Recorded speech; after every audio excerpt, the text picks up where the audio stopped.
Yo, what's up? Magandang araw po sa inyong lahat. Welcome po sa panibagong video natin dito sa Makapili TV. Ngayon, pag-usapan lang po natin itong pag-aalok ni Banat Bay ng TF kay Atty. Libayan na para lang ito lumaban sa kanya sa isang debate. Friendly debate lang naman. Kasi maraming beses nang hinamon ni Banat Bay itong si Atty. Libayan para sa isang friendly debate. Yun nga lang, hindi ko makasa kasi si Attorney Libayan gawa ng marami siyang rason kung bakit ayaw niyang ah, makipagdebate. Unang-una pinaka main reason niya kung bakit ayaw niya kasi hindi daw abogado ito si Banat Bay. Which is kung titingnan mo naman, may punto naman yung ano niya, yung dahilan niya. Kaya ayaw niya makipagdebate kasi hindi nga abogado ito si Banat Bay. Pero kung ang pagdedebate lang naman isang issue naman na hindi naman tungkol sa isang kaso, siguro naman wala naman sigurong ah, masasagasaan sa pagiging abogado niya. Pero siyempre, decision pa rin naman niya yon kung ayaw niya lumaban sa isang debate. Pero bago natin tuloy ito, panoorin muna natin tong yung hamon ni Banat Vice o yung hindi naman siguro hamon, pag-aalok niya kay Atty. Libayan ng TF para ng lumaban sa debate si Atty. Libayan. Kasi medyo napapagod na rin siguro si Banat Bay magpaliwanag sa mga para kay Banat Bay mga sablay na argumento kasi ni Atty. Libayan na feeling nga na talagang sablay eh. So panoorin muna natin ano ba tong ah, pag-aalok ni Banat Bay ng TF dito kay Atty. Libayan. And, hindi, ako nagtatanong naman ako, Attorney Libayan, magkano gusto mong talent fee para makipagdebate sa akin? Ayan, tinanong ni Banat Bay kung magkano yung talent fee.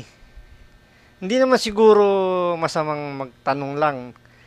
Baka sakali lang naman kasi na doon sa talent fee, pumayag si Atty. Libayan na makipagdebate. Kaya siguro inalok ni Banat Bay ng talent fee itong si Atty. Libayan. Tuloy natin. Gina, please. Name your price. Ayan, Atty. Libayan na name your price. Para lang pumayag ka sa isang friendly debate dito kay Banat Bay. Name your price siguro naman. Hindi mag-aalok si Banat Bay ng name your price kung hindi niya kayang ibigay yung talent fee na siguro yung iaalok mo sa kanya. 'Di ba? Baka siguro ipangutang niya yan, pumayag ka lang. Please, name your price. Bigyan kita ng talent fee para lang makipag-debate sa akin. Sige na. O, 'di ba? At isa pa siguro hindi naman maghahamon si Banat Bay ng isang debate kung hindi siya confident na kaya niyang makipagsabayan kay Atty. Libayan na kahit hindi siya abogado, 'di ba? Siguro kaya malakas ang loob di Banat Bay na hamunin ng debate itong si Atty. Libayan. Sa palagay niya siguro kayang-kaya niyang ah, alam niyo yun, barahin yung mga argumento ni Atty. Libayan na medyo sa palagay siguro ni Banat Bay, mabababaw lang.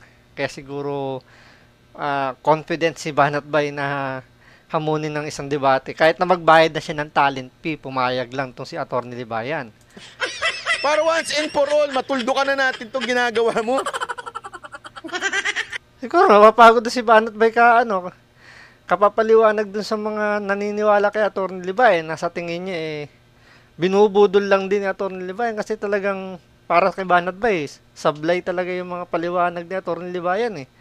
'Di ba? Kayo na lang yung masga kung sa tingin niyo ba kung tama ba yung mga argumento ni Atty. Libayan.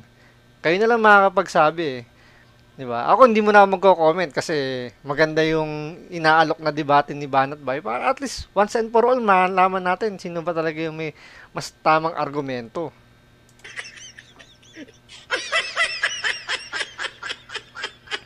Malay mo naman, kumagat siya sa talent fee, di ba? Mabago yung kanyang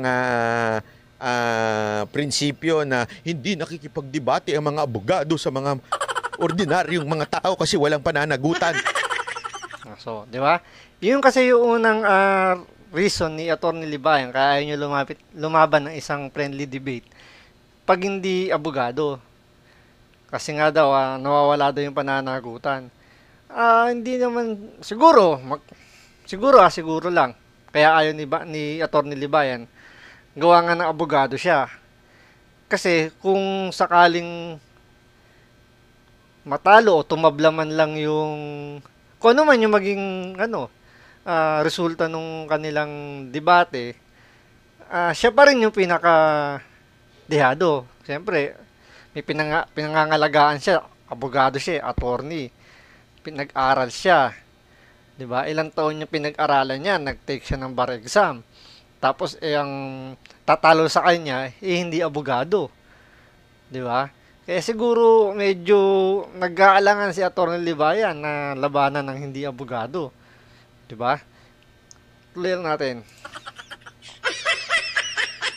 Ay, nako, ewan ko ba. Ito. Pero sumagot diyan si Atty. Libayan sa hamon ni Banat Bay. Sumagot siya. Panoorin niyo yung hamon dito yung sagot ni Atty. Libayan dito sa inaalok ni Banat Bay na talent fee. Dali, hanapin natin.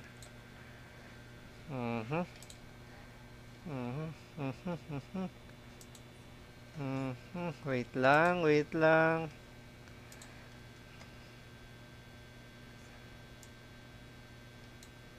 Ito. Tuloy natin. Ito yung sagot ni Atty. Libayan sa hamon ni Banat Bay. Ang meron sa road rage. At pinagpipilitan niya rin mga kabatos natin, ito.